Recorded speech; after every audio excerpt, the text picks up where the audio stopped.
Here are some tips and tricks for handling Opus 2 number 3. The beginning, I find if I take it with my left hand, it's a lot easier.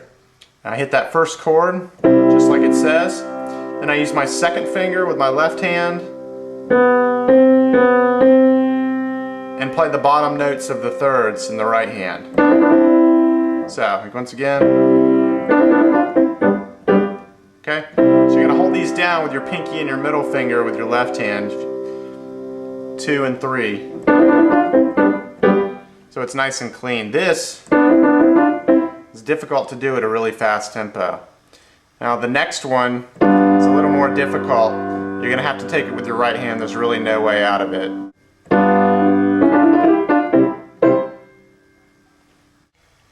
Measure 21 has a trill, and I handle it like this.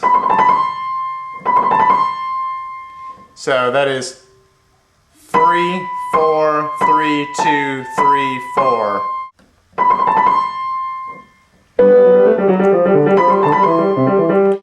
Measure 22 has an interesting little run here, and it's not so bad. You're going to grab it with your fifth finger, just go down to your first, cross over 2 and 4, and then 1, 3 with a slur, and then replace it with 4, 2, and then 1, 3. Now the next one that you see in 23, this trill, I handle like that. It's just the top note that does the trill. So 3, 4, 3, 2, 3, and then you can do 4, 2 or whatever fingerings you want. Measure 24, it's got a difficult run because it's a 6 over it. Now, since we only have 5 fingers, handling all 6 of those at a really fast tempo is going to be pretty much impossible. So what I do here is I use all 5, and when I get to the last note on that little run, that that A and that G, I use my thumb and grab both of the notes. So it's like that, and then I cross over. I can do my third. So that's a little trick to handling measure 24.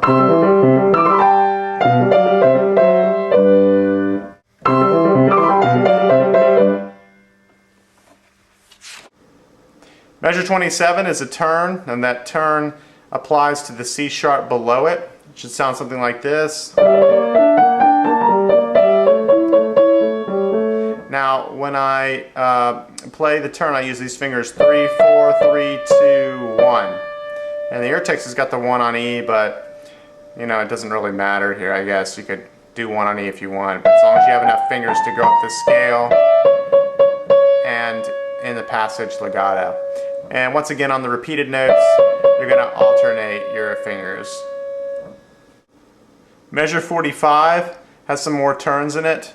These should sound something like this. Okay, what I'm doing here is 3, 4, 3, 2, 1. And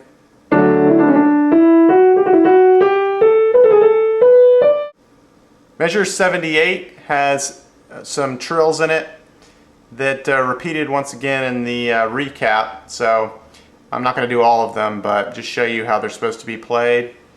I strike the note that is not the grace note first, and it should sound something like this. Slow. Or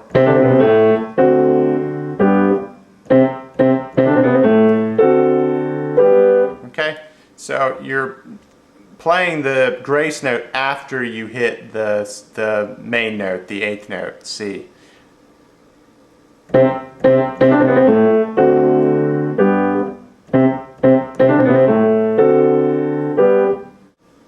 One of the hardest passages in this piece that gets me a lot is the octaves in measure 147. The trick to playing these, or what helps me, is if I play them really lightly.